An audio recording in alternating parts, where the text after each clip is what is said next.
আসসালামু আলাইকুম। দুপুর ১২টা ১০ বাংলাদেশ বেতার রংপুর।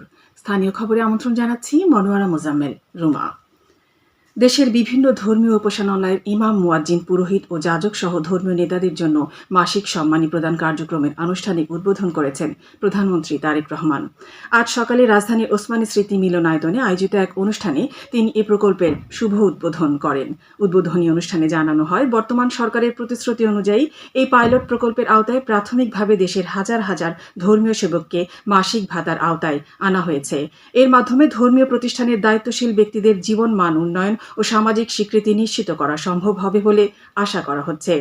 এই কার্যক্রমে ৪,৯০৮টি মসজিদের ইমাম, মুয়াজ্জিন ও খাদেমদের পাশাপাশি ৯৯০টি মন্দিরের পুরোহিত ও সেবায়েতকে মাসিক সম্মানী প্রদান করা হবে। এছাড়া ১৪৪টি বৌদ্ধ বিহারের অধ্যক্ষ ও উপাধ্যক্ষ এবং ৩৯৬টি গির্জার যাজক সহ অন্যান্য দায়িত্বপ্রাপ্ত ব্যক্তিরাও এ সুবিধার অন্তর্ভুক্ত হয়েছেন।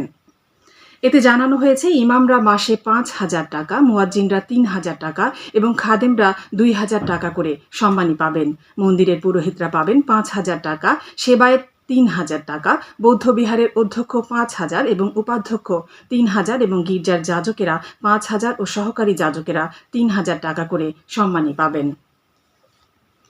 দুর্যোগ ব্যবস্থাপনা ও ত্রাণমন্ত্রী অধ্যক্ষ আসাদুল হাবিব দুলুর নেতৃত্বে লালমনিরহাটের ডেঙ্গু সহ অন্যান্য মশাবাহিত রোগ প্রতিরোধে জনসচেতনতামূলক র্যালি ও পরিষ্কার পরিচ্ছন্নতা অভিযান অনুষ্ঠিত হয়েছে। সদর উপজেলা প্রশাসন ও বড়বাড়ি ইউনিয়ন পরিষদের আয়োজনে বড়বাড়ি বাজার থেকে একটি র্যালি বের হয়ে শিমুলতলা বাজারে গিয়ে শেষ হয়। র্যালি শেষে মন্ত্রী সাংবাদিকদের বলেন, প্রধানমন্ত্রীর নির্দেশনা অনুযায়ী কোথাও যেন নোংরা বা জমে থাকা পানি না থাকে সেই বিষয়ে সবাইকে সচেতন করা হচ্ছে। এ সময় অন্যান্যের মধ্যে উপস্থিত ছিলেন জেলা প্রশাসক এইচ.এম. রকিব হায়দার ও civil surgeon Abdul Hakim. Dengue সহ মশাবাহিত অন্যান্য রোগ প্রতিরোধে জনসচেতনতা বৃদ্ধি করতে আজ এক মতবিনিময় সভা রংপুর জেলা কালেক্টর সম্মেলন কক্ষে অনুষ্ঠিত হয়। এতে সভাপতিত্ব করেন জেলা প্রশাসক মোহাম্মদ এনামুল হাসান।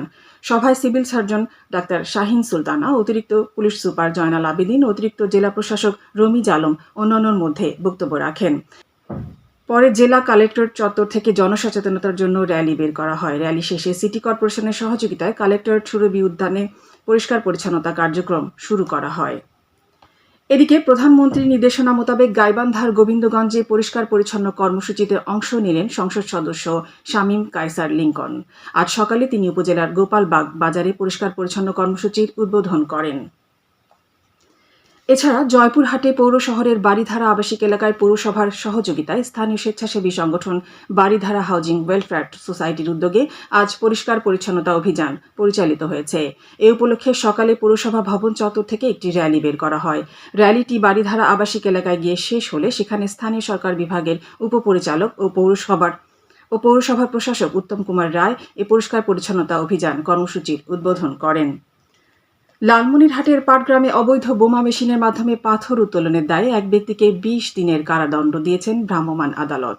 গত রাতে উপজেলার বুড়িমারি ইউনিয়নের ভ্রাম্যমাণ আদালত পরিচালনা করেন উপজেলা নির্বাহী অফিসার ও নির্বাহী ম্যাজিস্ট্রেট তানভীর হোসেন। কুড়িগ্রামের উলিপুর উপজেলার বিভিন্ন ইউনিয়নের শিক্ষা প্রতিষ্ঠানের মাঝে ক্রীড়া সামগ্রী বিতরণ করা হয়েছে। গতকাল উলিপুর আদর্শ বালিকা মাধ্যমিক বিদ্যালয় মাঠে উপজেলা প্রশাসনের আয়োজনে ক্রীড়া সামগ্রী বিতরণ অনুষ্ঠানে উপস্থিত ছিলেন উপজেলা নির্বাহী অফিসার মাহমুদুল হাসান।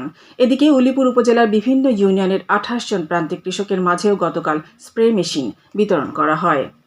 এবারে জানিয়ে দিচ্ছি সাহারি ও ইফতারের সময়সূচি।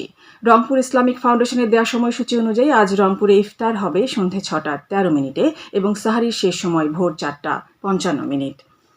সবশেষে আবহাওয়া। আজ সন্ধ্যে ৬টা পর্যন্ত পূর্বাভাসে বলা হয়েছে, ময়মনসিংহ ও সিলেট অঞ্চলের উপর দিয়ে পশ্চিম উত্তর পশ্চিম দিক থেকে অস্থায়ীভাবে ঘন্টায় ৪৫ থেকে ৬০ কিলোমিটার বেগে অস্থায়ীভাবে ঝোড়ো হাওয়া সহ বৃষ্টি অথবা বজ্রসহ বৃষ্টি হতে পারে। এসব এলাকার নদীবন্দরসমূহকে ১ নম্বর সতর্ক সংকেত দেখাতে বলা হয়েছে। খবর শেষ হলো। আমাদের পরবর্তী স্থানীয় খবর প্রচারিত হবে বেলা ২টা ৫ মিনিটে।